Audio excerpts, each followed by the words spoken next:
They say that when you grow old, the world becomes smaller.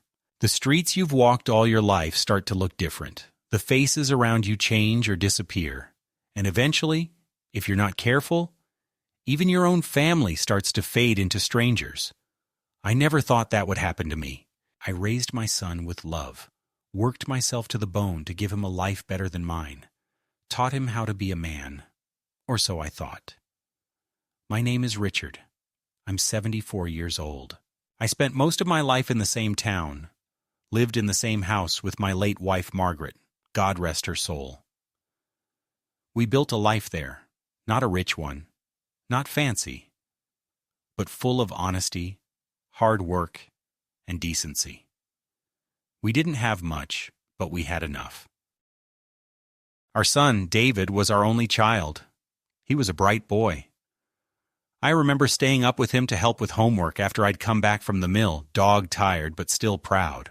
I remember teaching him to ride a bike, how his little hands used to grip mine so tightly, how he looked at me like I was the strongest man in the world. I remember thinking that one day when I grew old and my back gave out and my hands stopped working the way they used to, he'd be there. He'd look out for me, just like I did for him. That's the cruel trick life plays on people like me, the ones who believed that love, by itself, was enough to make someone good.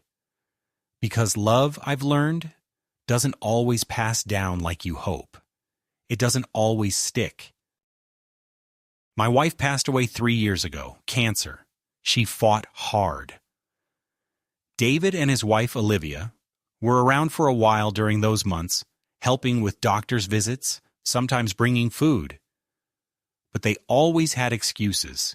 Work was busy, the kids had soccer, Olivia didn't want them to see that kind of suffering. I tried not to hold it against them. People have their own lives. But when Margaret passed, and the house became so quiet I could hear the walls settling, I started to feel the weight of age in a way I never had before. The days stretched long, and the nights were worse. I couldn't sleep much. Sometimes I'd sit on the back porch with a cup of cold coffee just to hear the wind move through the trees. That's when David started suggesting that I move in with them. At first I resisted. I didn't want to be a burden, but David insisted. Said there was space in their house, that it was silly for me to be alone now. Dad, come on, we've got the room. And Olivia says it would be good for the kids to spend more time with you. That last part, that was the hook. The thought of being around my grandchildren, of helping with homework again, telling stories, maybe even getting to be someone in their lives. I said yes. I packed up my things, left behind the house Margaret and I built, said goodbye to my garden, to the old maple tree in the backyard that we planted the day David was born. I thought I was walking into a new season of life. I thought I was walking toward family. The first month at David's place was fine. They cleared out a room in the basement for me. It was finished, had a small window, a single bed, a desk. It wasn't much, but I didn't mind. I told myself I was lucky. Olivia cooked most nights, and I ate upstairs with them. The kids were polite, though always on their phones. David was busy, working long hours, and when he did come home, he was usually too tired to talk much.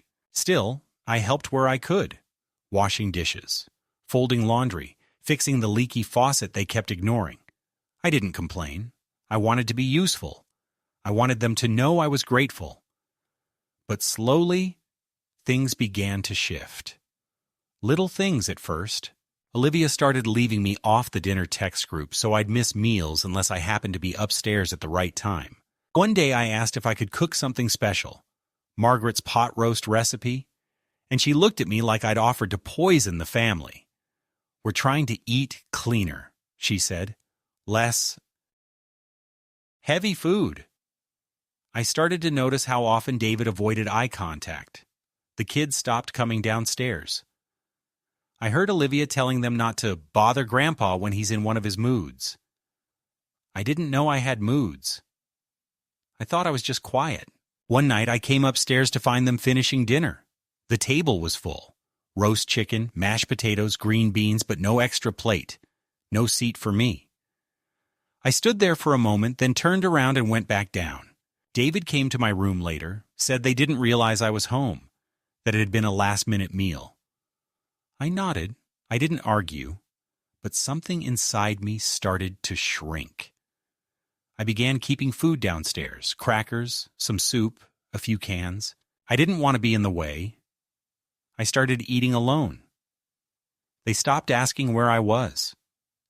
It was the third month when it happened. I remember it like it was yesterday. I'd gone 2 days without a real meal. Olivia had started locking the pantry, claiming the kids were sneaking snacks, but I knew better. They didn't want me helping myself. I came upstairs to ask David if I could borrow the car, maybe go pick up groceries for myself.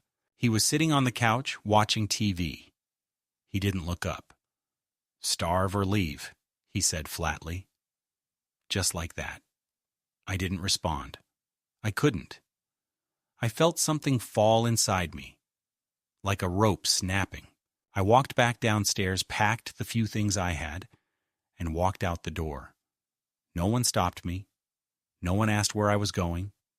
It was October, cold. I had about $200 in my pocket, my coat, and a bag with socks and a toothbrush. I took the bus to a small town I remembered visiting once with Margaret when we were younger.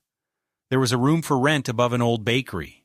Cheap, quiet, the kind of place people forget exists. I paid the first 2 weeks in cash and told the landlord I'd take whatever odd jobs he had. I cleaned gutters, stacked firewood, washed windows. I earned enough to eat and keep the heat on. I didn't tell anyone where I was. Not David. Not even I was sure if I wanted to be found. In the evenings, I sat by the window and watched the town settle into darkness. I thought a lot about how things had turned out. Not with anger, not even with sadness. Just confusion. How does a man go from building a life, raising a family, giving everything he has, to being told to starve or leave? I tried to tell myself that maybe David was overwhelmed. Maybe Olivia had pushed him. Maybe it wasn't malice, just fatigue. But I couldn't ignore the truth. My own son had decided I was disposable. And the worst part wasn't the hunger. It wasn't the cold. It was knowing I didn't matter anymore. Not to the people I had once loved more than life itself. I settled into the quiet life in that little town with the kind of resignation that doesn't come from peace, but from exhaustion. Each morning I'd wake before sunrise, not because I was well rested, but because my body still held the rhythm of a man who'd spent decades rising before dawn to work with his hands. I'd boil water on a creaky stove, make weak instant coffee, and sit by the window as the town came to life slowly, street by street, like someone rubbing their eyes after a long sleep. I didn't speak to many people in those first weeks, not because they were unfriendly, but because I didn't have the energy to start over. I wasn't looking to be known, just to be left alone long enough to remember who I was before the world made me feel like nothing. The room was small, just enough space for a bed, a table, and a chair, but it was mine. I kept it neat, out of habit. Folded clothes, polished boots, dishes rinsed and dried. Some routines stick with you no matter how far you fall. I spent my days doing whatever work came my way. The bakery downstairs needed help lifting flour sacks and stacking wood for the ovens.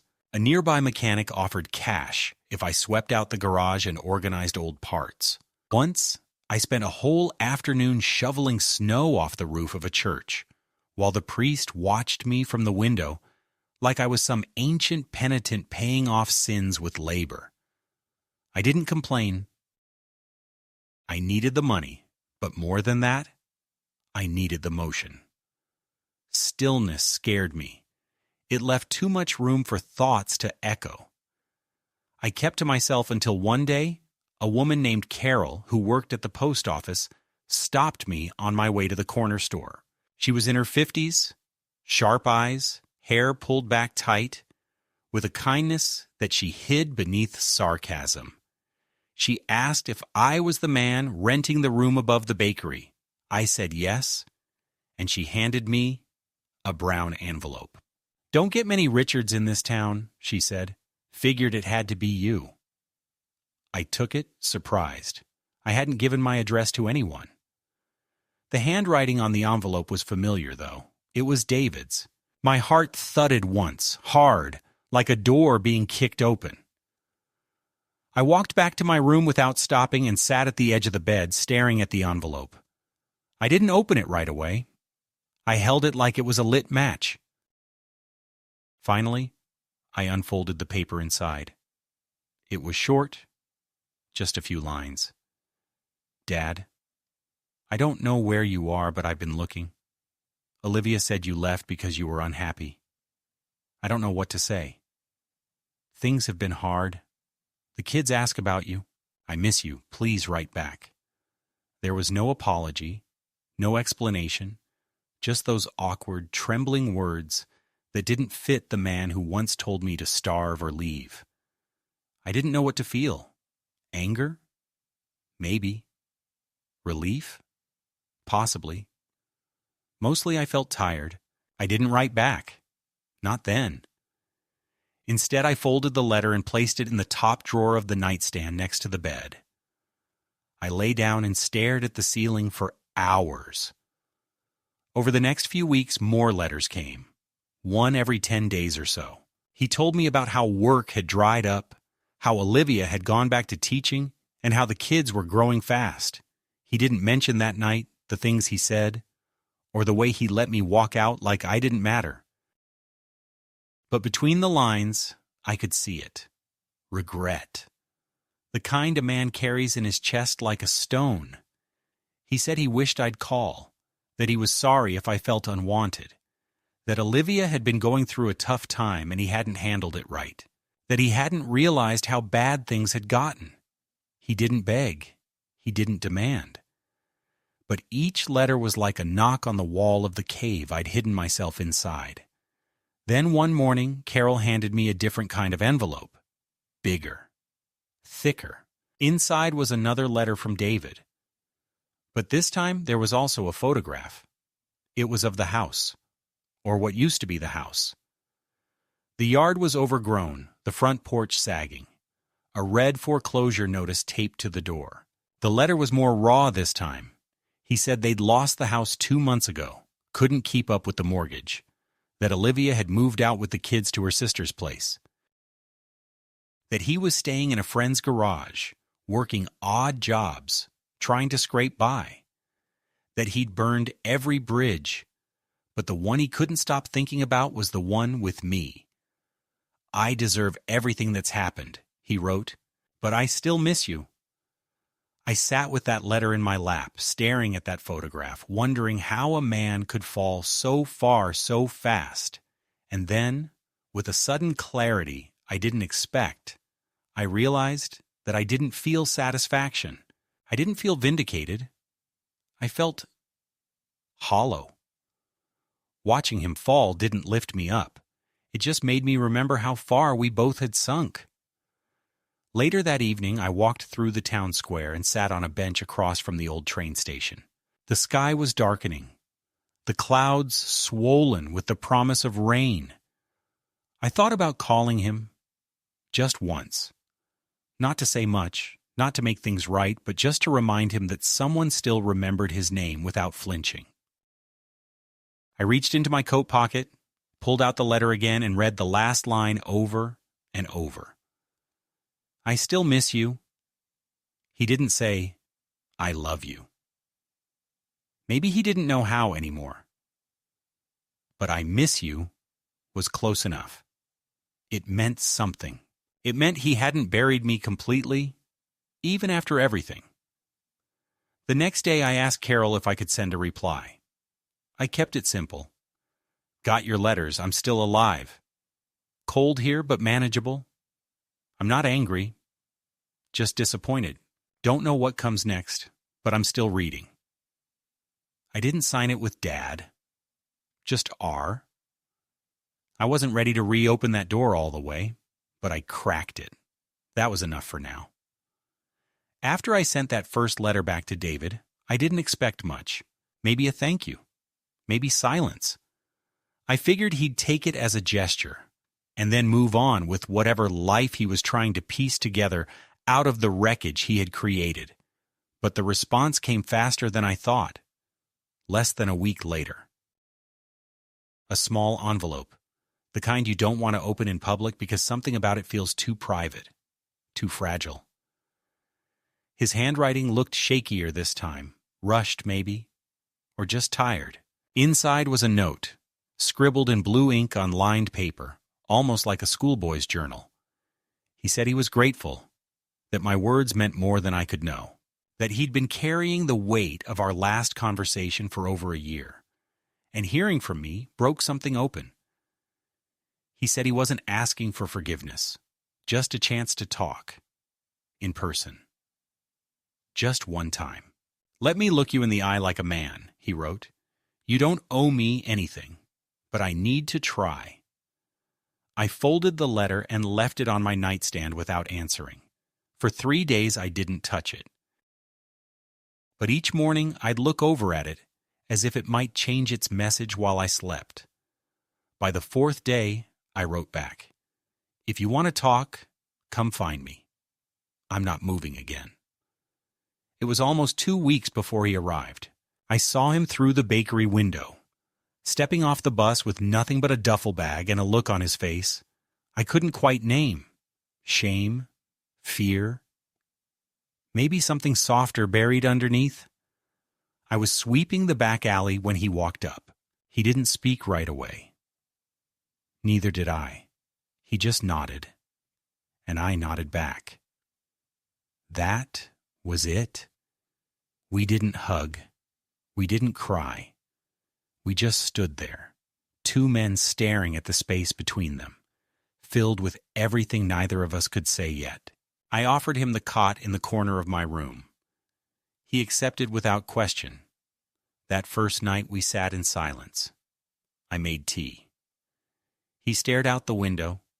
We listened to the wind rattle the glass and let the silence speak for us. The next few days were careful. He helped out where he could, hauling flour, sweeping the bakery floor, repairing the broken hinge on the back gate. The owner, Mr. Nolan, didn't ask questions. He was the kind of man who recognized wounds and didn't poke at them. David kept his head down. He slept hard like someone who hadn't had real rest in months. Occasionally, he'd offer to pay for groceries or bring me coffee from the diner, as if trying to even the scale between us. I didn't stop him. Letting him contribute gave him dignity, and after everything, I figured that was a good place to start. But the tension never disappeared. It hovered, thin and cold, like a draft you can't quite block. One night after dinner, I finally asked him what really happened back home. Not the polite version, the truth. He rubbed his face, exhaled, and then talked for nearly an hour. He told me about the money problems, how he'd refinanced the house behind Olivia's back to cover a business venture that failed within 6 months, how he lied to her about it, said everything was fine while the bills stacked up like bricks, how she found out one night when a collections officer came to the door, how the fight started and never stopped, how the kids stopped talking to both of them, how the house fell apart, the job disappeared, and eventually, Olivia packed up and left. She took the boys and went to live with her sister 3 states over. She didn't even leave a note, just a voicemail. He hadn't seen his kids in 7 months. I didn't interrupt. I just listened. When he was done, he looked at me like he expected a judgment, a lecture, something. But I only said, "You could have told me all this before it got that far." He shook his head. I was ashamed and angry, mostly at myself. But when you live in that kind of shame long enough, You start lashing out at the people closest to you.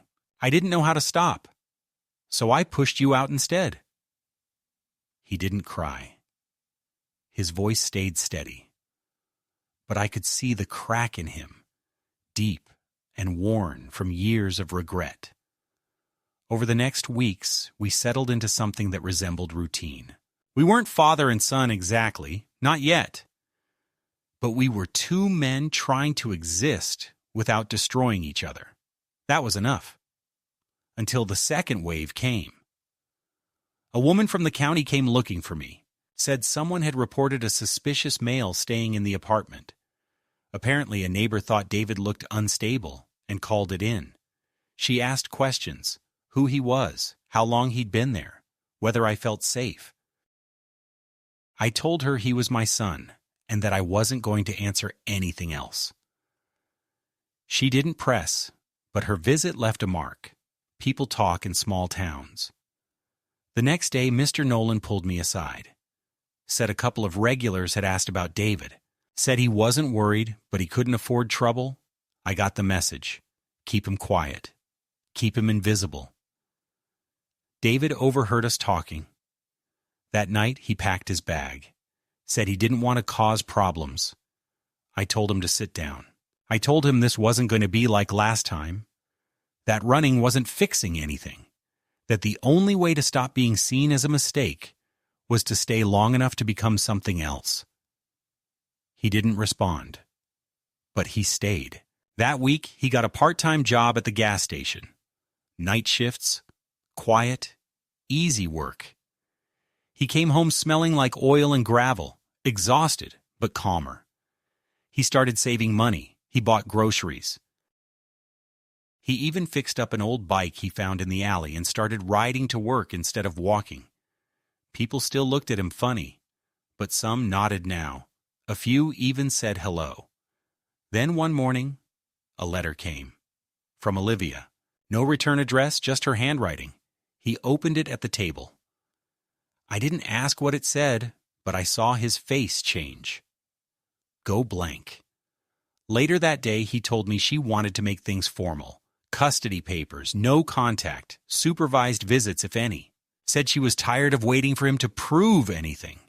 Said the kids were better off without the confusion. That night, he didn't come home. I waited until midnight, then walked the streets until I found him sitting behind the church, bottle in hand, not drunk, just holding it. I sat next to him. He didn't look at me. Just said, "What's the point of changing if no one believes you ever will?" I didn't answer. Just sat with him until dawn. That was the first time I realized redemption isn't just about doing better. It's about outlasting the version of yourself other people refuse to let go of.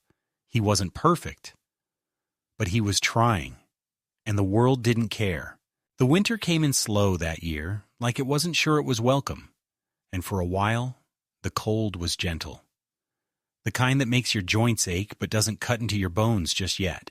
David was still with me, still doing the night shifts at the gas station, still bringing home bags of groceries, and sitting across from me in silence most nights while the old radiator hissed behind us.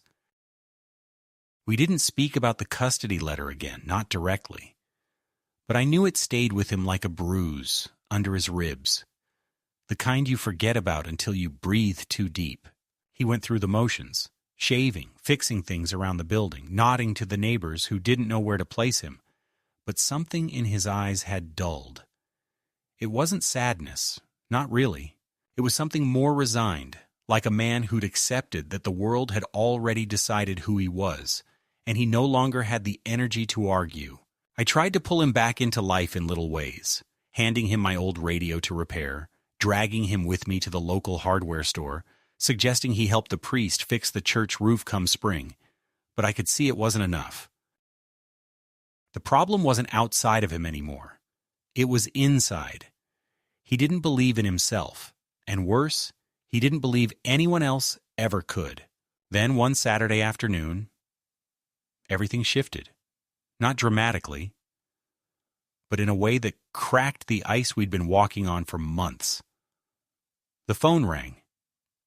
I hadn't heard it in so long, I almost didn't recognize the sound. When I picked up, I heard a soft, hesitant voice on the other end. It was my grandson, the younger one. Just 12 years old, but his voice had already started to drop, and he sounded older, uncertain, careful. He asked if David was there. I said yes. He asked if he could talk to him. I held the phone out and watched my son freeze in place, like someone had just pulled a ghost out of the wall. He didn't move. I had to tell him twice before he took the phone with both hands like it might shatter. I didn't stay to listen. I stepped outside and stood in the cold with my breath hanging in front of me like a question.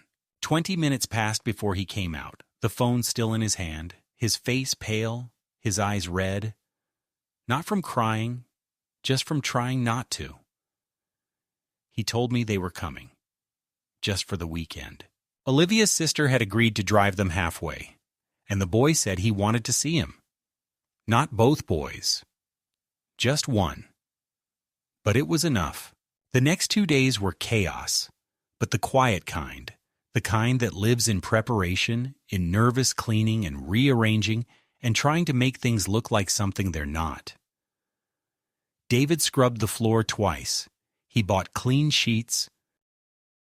He even borrowed a book on parenting from the library and read it cover to cover in one night. I didn't tell him how pointless that was. He needed to feel like he could offer something more than regret. When the day came, he stood by the bakery entrance in a coat 2 sizes too thin, pacing, checking the time every 10 minutes.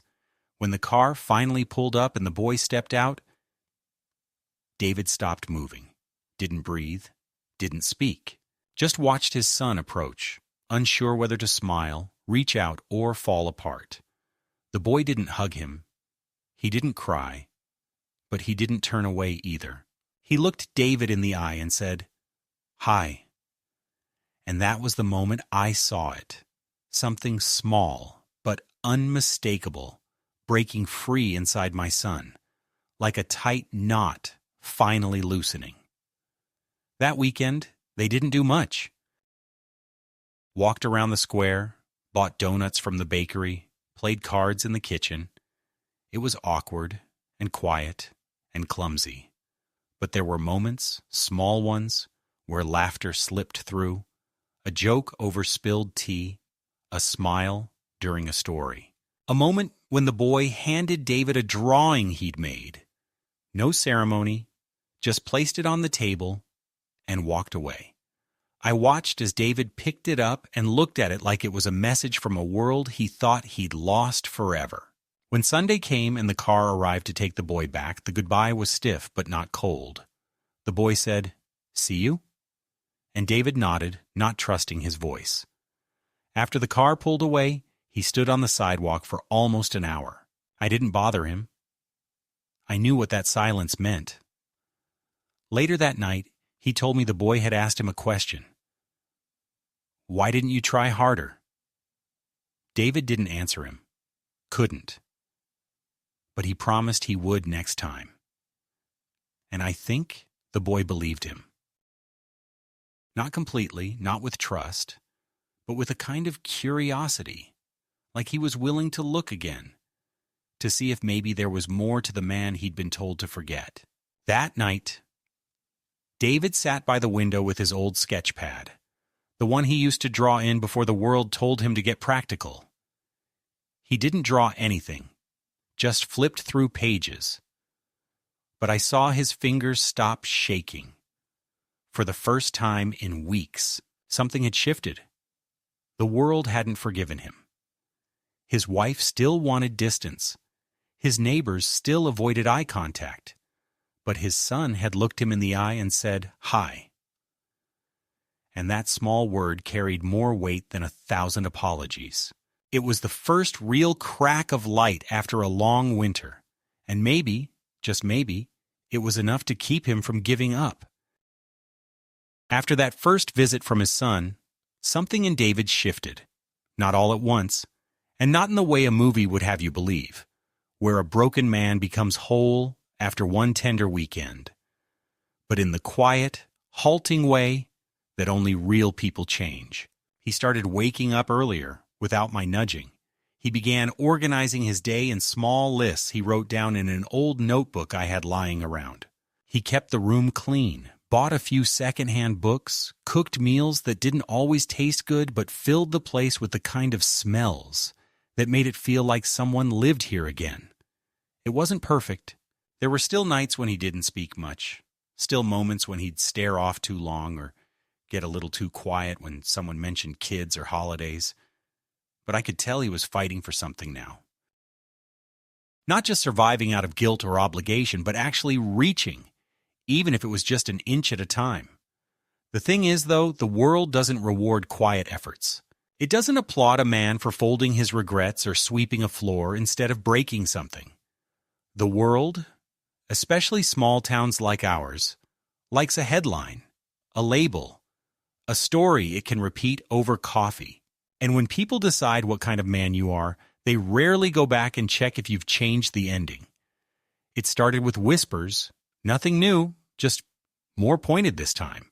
A woman at the grocery store told Carol that someone saw David late at night near the bus stop, like it meant something. Like maybe he was waiting for trouble or bringing it. Someone else told Mr. Nolan that his customers were uncomfortable knowing that man was around children, which made no sense because he wasn't. But logic isn't what drives fear. It's memory. And in a town like ours, memory stretches long and forgets slowly. Mr. Nolan didn't fire him, but he started giving him fewer shifts, told him business was slow. I knew better. David didn't say anything. He just accepted it, like he expected things to go that way eventually, like he didn't believe he had the right to ask for better. Then the landlord called, said he'd been asked by someone in the community about who exactly was living in the back room. Said he wasn't looking to cause trouble, but maybe it was time for arrangements to be clarified. I could hear the fear in his voice, the kind of fear that doesn't come from law, but from social pressure. From knowing that in a place like this, upsetting the wrong people meant your business dried up fast. I told him David was my son, that he had every right to be here, that I paid rent on time, in cash, and had done so since the day I moved in. He didn't argue. But he didn't promise anything either. A few days later, David received a formal letter from a local legal aid office. Olivia had officially filed for full custody, citing emotional instability and lack of stable residence as the basis.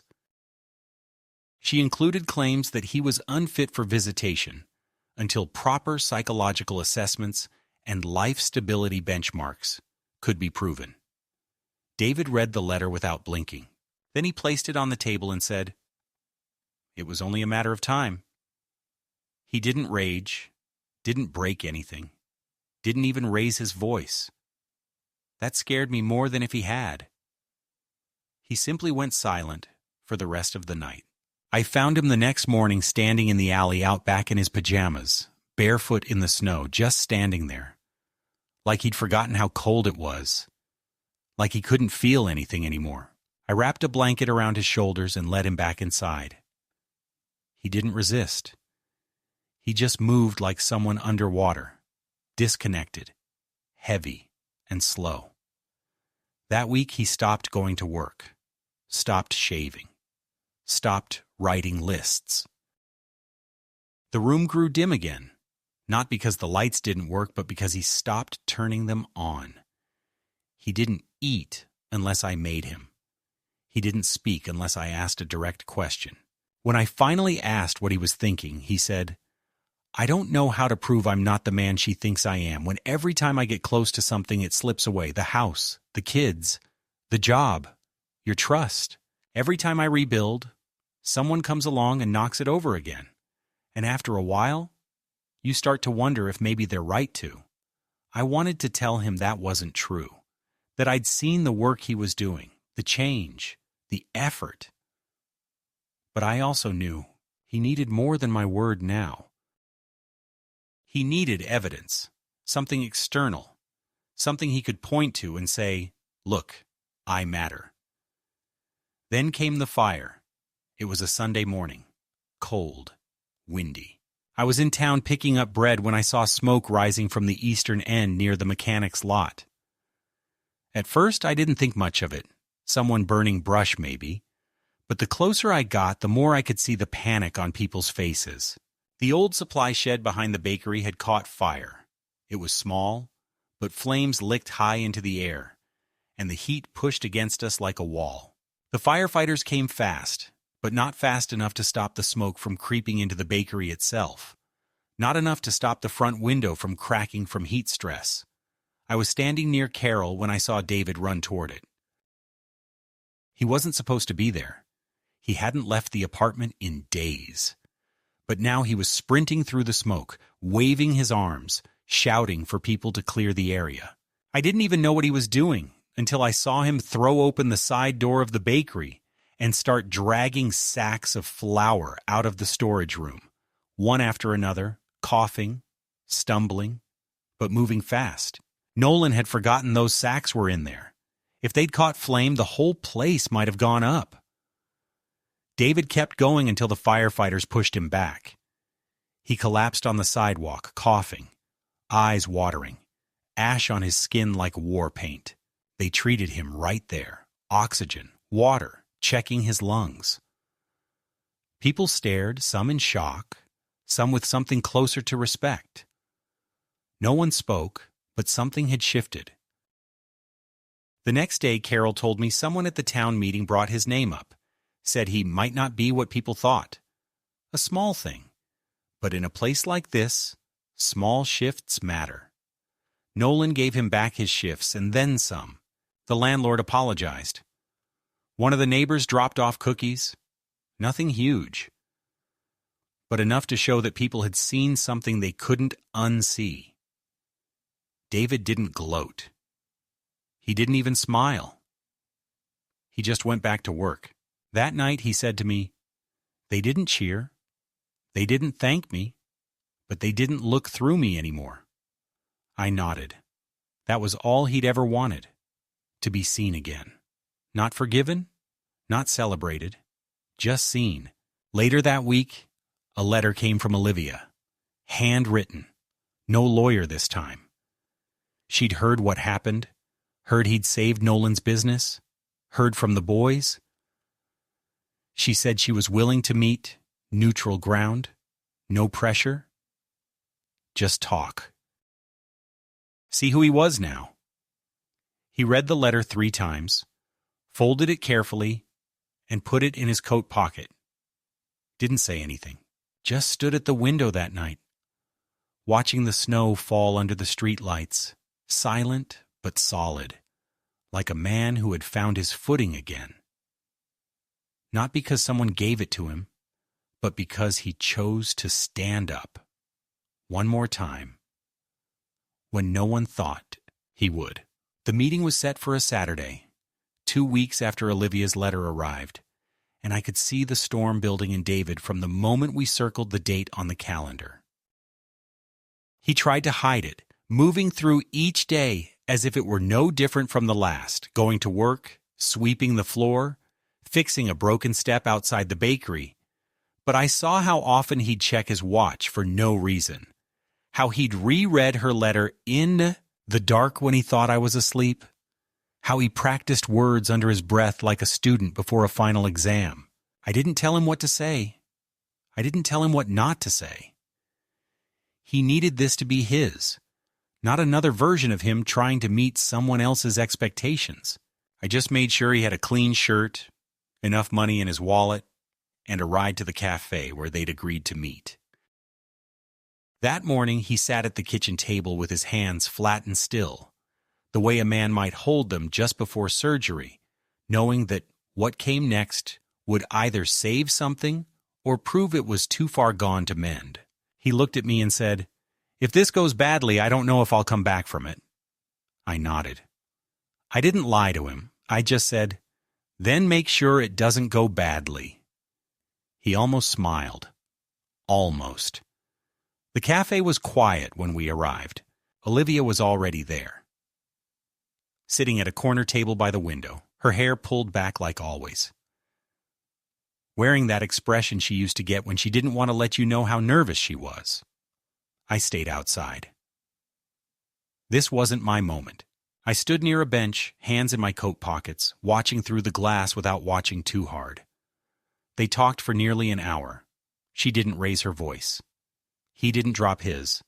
There were no gestures, no tears, no dramatic exits.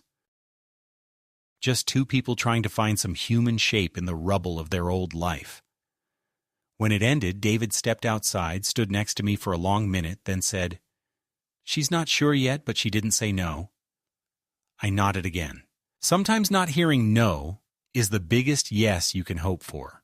In the days that followed, he seemed lighter, not like a man who thought he'd won something, but like someone who realized the fight wasn't over, and he still had the strength to keep showing up for it.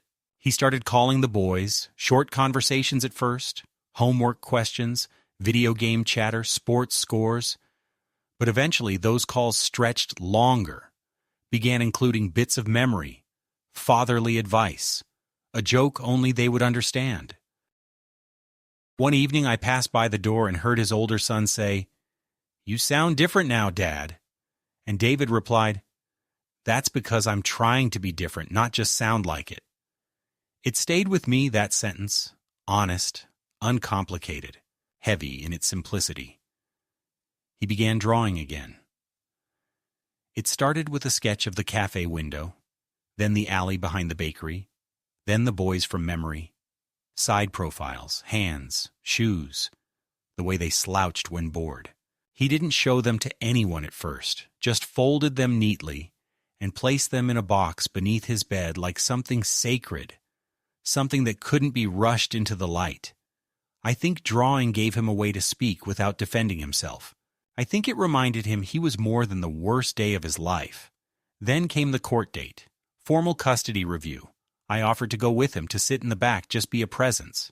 He said no, said he needed to do this alone.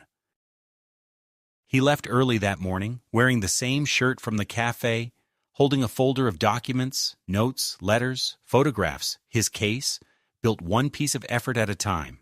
When he came back, I was sitting by the stove, waiting, pretending to read the paper. He sat down across from me and said, "It went okay. The judge didn't give me full access, but he didn't shut the door either. Supervised visits, monthly for now. If that goes well, it'll increase. They want consistency, proof I can keep showing up." I looked at him and said, "You've been showing up. They just started noticing." He smiled for real this time. Not wide, not loud, but real. That Sunday he baked something with the kids when they visited.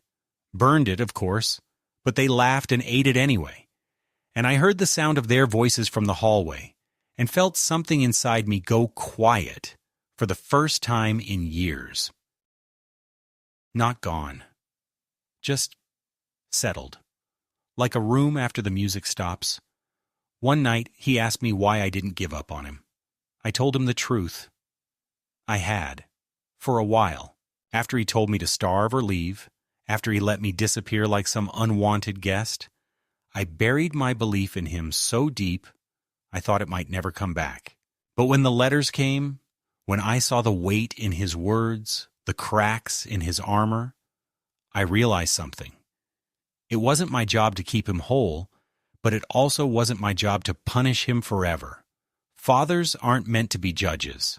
We're just men who hold the light steady while our sons learn to walk through the dark. And now, as I sit here, the winter thinning into spring once more, I don't think about how much time we lost. I think about the time we reclaimed. About the quiet mornings when he makes coffee without being asked. About the boys who now call every week, not because they're told to, but because they want to. About the man who once stood in my doorway and said nothing while I packed my life into a bag, and the man who now stands beside me when we fix a leaky pipe or paint a fence, no longer afraid of silence, no longer ashamed of the echo. He may never be who he once was, but maybe that's the point. Maybe none of us are meant to return to who we were. Maybe all we're meant to do is become who we could have been.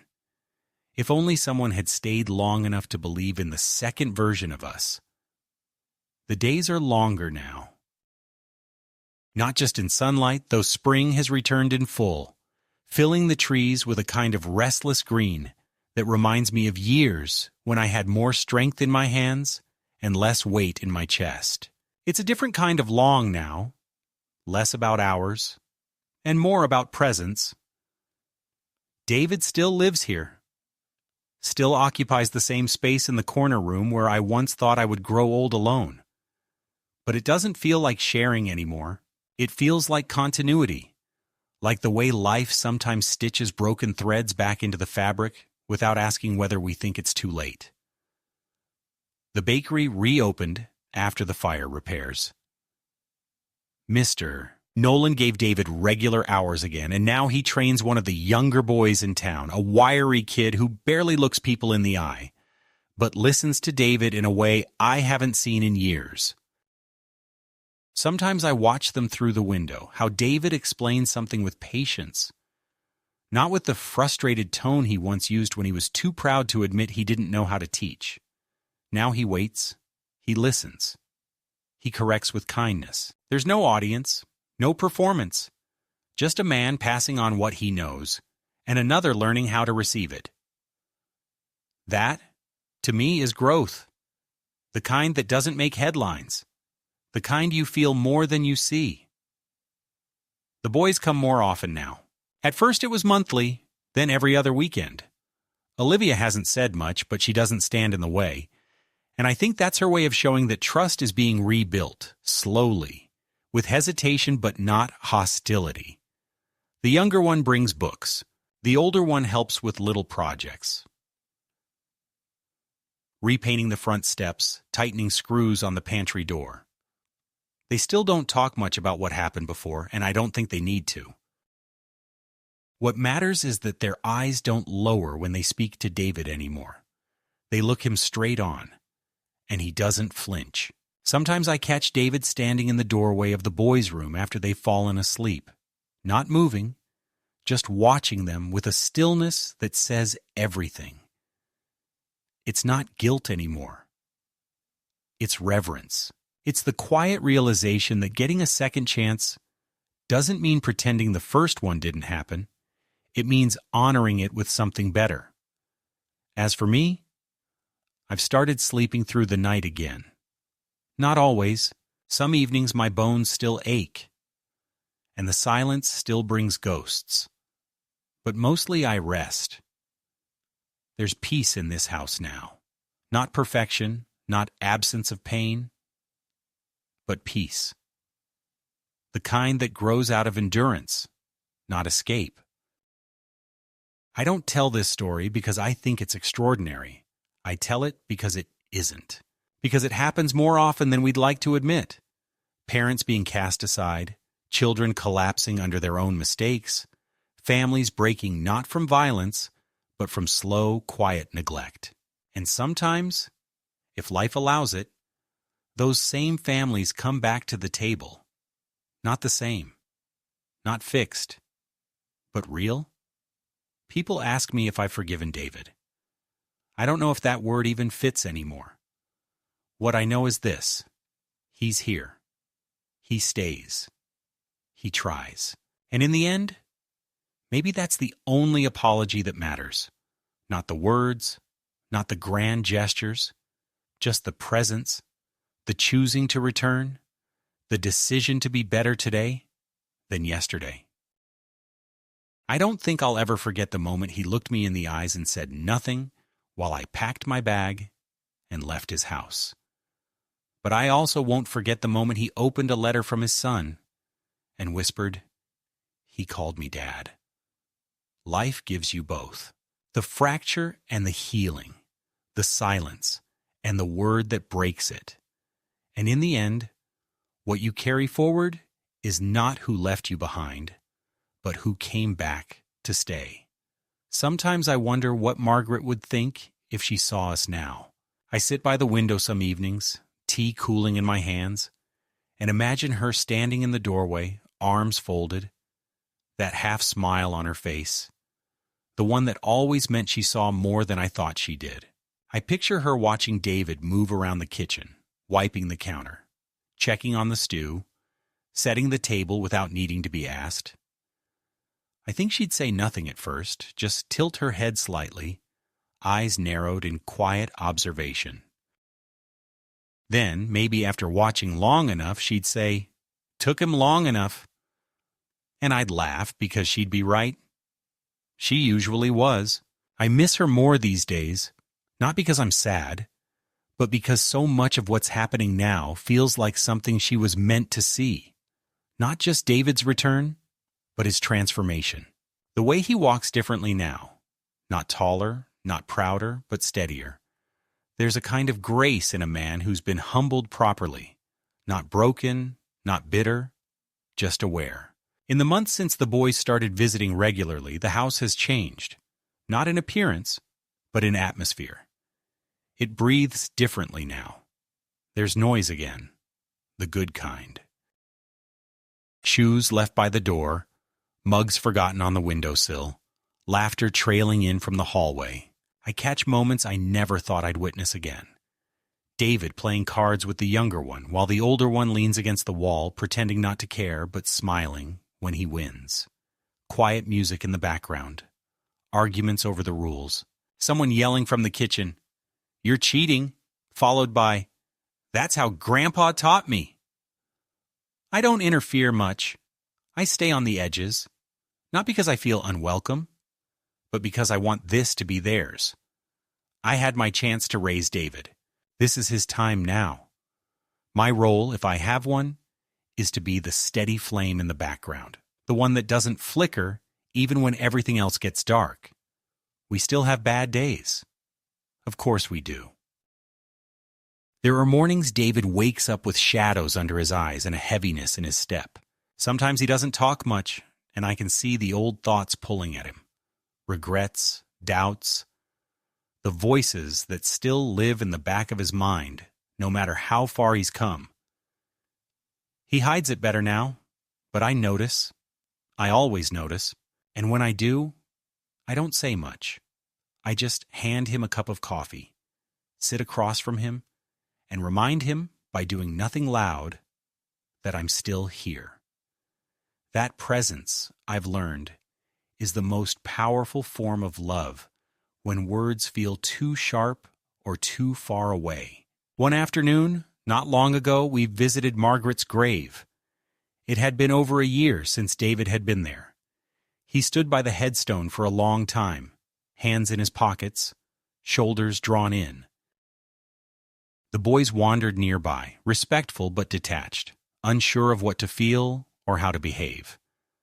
I let David have that moment alone. When he finally spoke, it was to her, not me. He said, "I failed, but I'm still here. I don't know if that's enough, but I'm trying." Then he crouched down, placed a small drawing he'd done, one of the house, with the front porch light on, and walked away without looking back. I don't think Margaret needed more than that. I know I didn't. Later that week, David asked me if I thought people could ever truly change. I told him it depends on what you mean by change. If you mean becoming someone entirely new, probably not. But if you mean becoming someone honest about who they were and choosing to be better despite the weight of that history, then yes, I believe in that kind of change. I told him it's not about erasing the past, it's about not repeating it. About building forward with your scars still showing. He nodded, didn't say much, but I could tell it settled into him the way wisdom sometimes does, slowly, deeply, without applause. He's painting now, not professionally, just as something to do with his hands. Landscapes mostly, small scenes from around town, the park bench where we first sat in silence after his return, the alley behind the bakery, the train station lit by winter dusk. He gave one to Mr. Nolan, who hung it near the register with a handwritten card that said, "Painted by a friend." That word, friend, meant more to David than I think Nolan even realized. It was the first time someone had called him that in years. I've started a small notebook again, something I used to do when Margaret was alive. Nothing fancy, just notes, thoughts, bits of conversation I don't want to forget. The other day I wrote, "My son peeled potatoes today. He didn't complain, he didn't apologize. He just peeled them, quietly, with purpose." That's what healing looks like sometimes. And I believe that the real proof of redemption isn't in the grand gestures, the apologies shouted into crowded rooms, but in the quiet repetition of good choices. The meal cooked, the floor swept, the child called back, the hand reached for instead of withdrawn. David still carries guilt. I think he always will. That's the price of knowing you hurt someone you once loved. It doesn't disappear just because you've changed, but it softens. It becomes a compass, not a chain. A reminder of where not to step again. And if that's what it takes to make sure the boys grow up with a father who knows how to stay, then maybe the pain wasn't meaningless after all. As for me, I've lived long enough to know that most stories don't end where we expect. We imagine resolutions, clean, clear, cathartic, but real life is messier. What we get instead are moments, little redemptions, tucked inside ordinary days. A phone call returned, a coat hung up instead of thrown, a drawing slid across the table with a quiet, "I thought you might like this." Those are the endings we earn, not the ones we write, but the ones we live. And if someone were to ask me now at this late stage if I think we got a happy ending, I'd probably say no. But I'd say this: we got something better. We got the chance to keep going, to love each other clumsily, imperfectly, consistently. We got time, not as much as we wanted, but more than we thought we would. And that, I've learned, is enough. Because sometimes, the most powerful thing you can say at the end of a long, hard story isn't "I won" or "I was right." It's "I stayed." And we did.